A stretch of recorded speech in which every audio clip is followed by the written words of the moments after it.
Welcome back to the Stoop Football Fans. It's your boy Lolo. We got Mark and we got Smiles. Well, at least he's got a smile.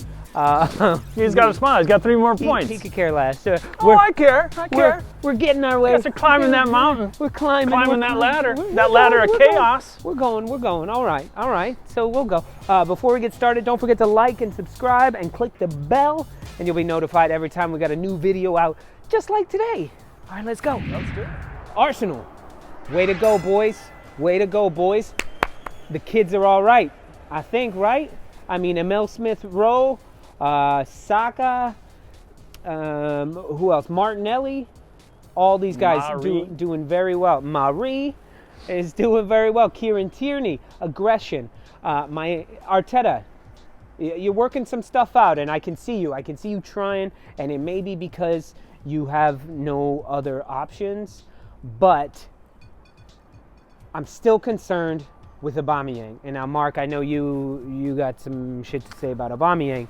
I'm not quite as harsh on him as you are, but I think Arsenal's a better team without him. I really do. I know that's a long or a big thing to say, or maybe it's not a very popular thing to say. You know, they paid Aubameyang a lot of money in the offseason, and I don't think it was well spent. I don't know how you feel about it, Nick, but I feel that Arsenal is a better team when he's not on the pitch.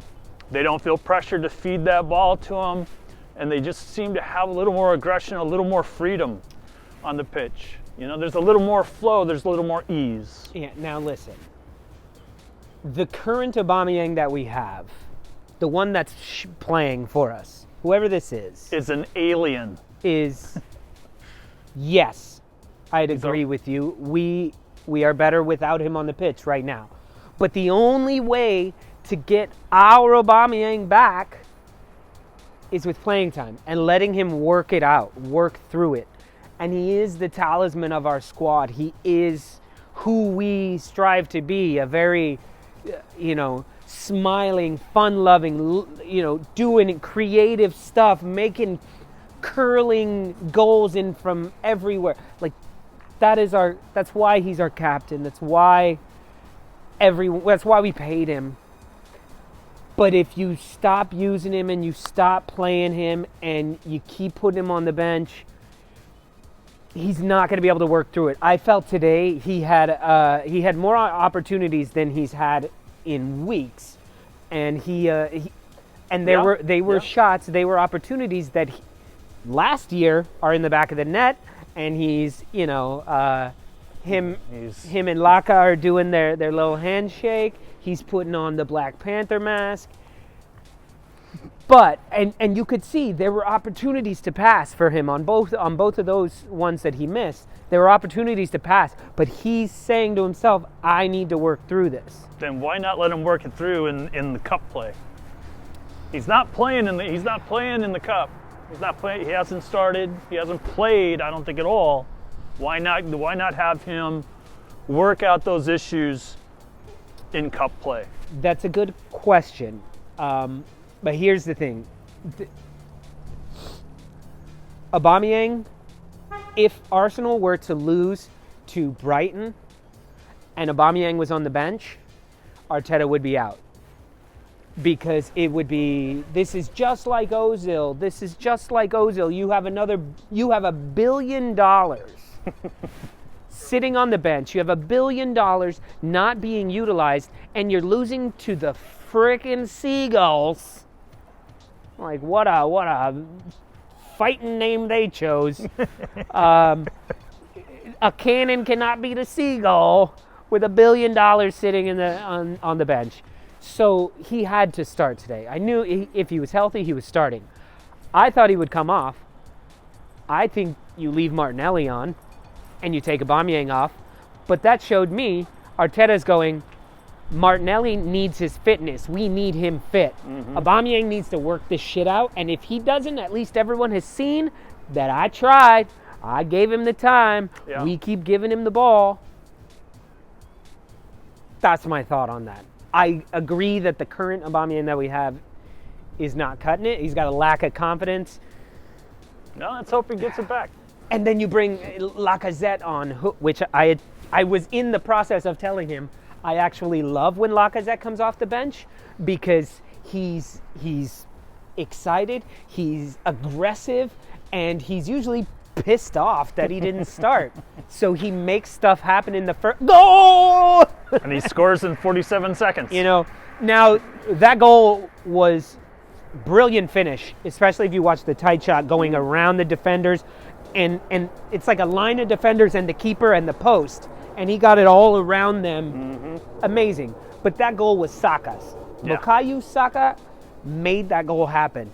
He had an incredible turn, incredible first touch, blistering pace up the pitch, kept it away, and his last touch before the cross into into Lacazette was a flick forward, and he ran, took like 3 looks without touching the ball because it was such a beautiful flick on, and then boom, right to Lacazette, who had slowed his run down to make sure, which was very smart on him. He didn't have to go. Anyway, Bukayo Saka, another great game for you, my friend. And like I said, them kids is all right. Yeah, let's hope Saka isn't too nicked up for the next game. He's all right. He looked all right. He looked like he took a little bit of a.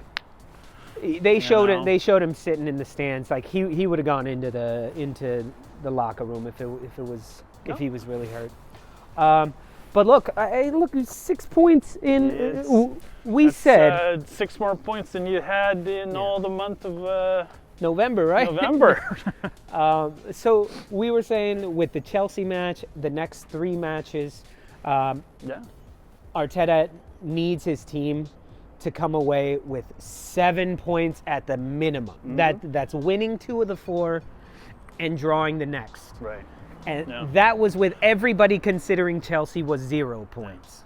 I honestly think that the win with Chelsea saves Arteta's job. I don't think you can argue that he is at risk of losing his position with that win. That's a signature win. That's a big win, and I think that will carry a little more weight throughout the season. And what also helps with that, yes, I don't think that one win keeps his job. I think that buys him more time. Yeah. I guess that's what I'm getting at. But what shifts the entire attitude of Arsenal as an entire club is that not only did we beat Chelsea, so we pulled 3 points out of thin air. That was, I think the entire club had gone, there's no chance we win this match. Right. But we just got to play well. But the fact that this weekend, just about every single club, minus like 2 or 3 clubs above us, drew. All the big ones drew. Liverpool, draw. Tottenham, draw. Wolves, draw. Manchester United, draw. Everton, draw. Leicester, draw. It was draws across the board. So we actually went 2 points up on a lot of teams, on like 8 teams or something like that. But as much as we talk about Leeds United, they keep winning with us. So I mean, I don't care. It's good for the channel. But eventually, we're going to have to. What's good for Leeds is good for us. Eventually, I'm going to have to look at that. It may come down to this. This may be a very important match, the Leeds versus Arsenal at Ellen Road. That's in what, March? March 14th. I don't even know. I want to say it's in March. But good. Hey, hell of a win. I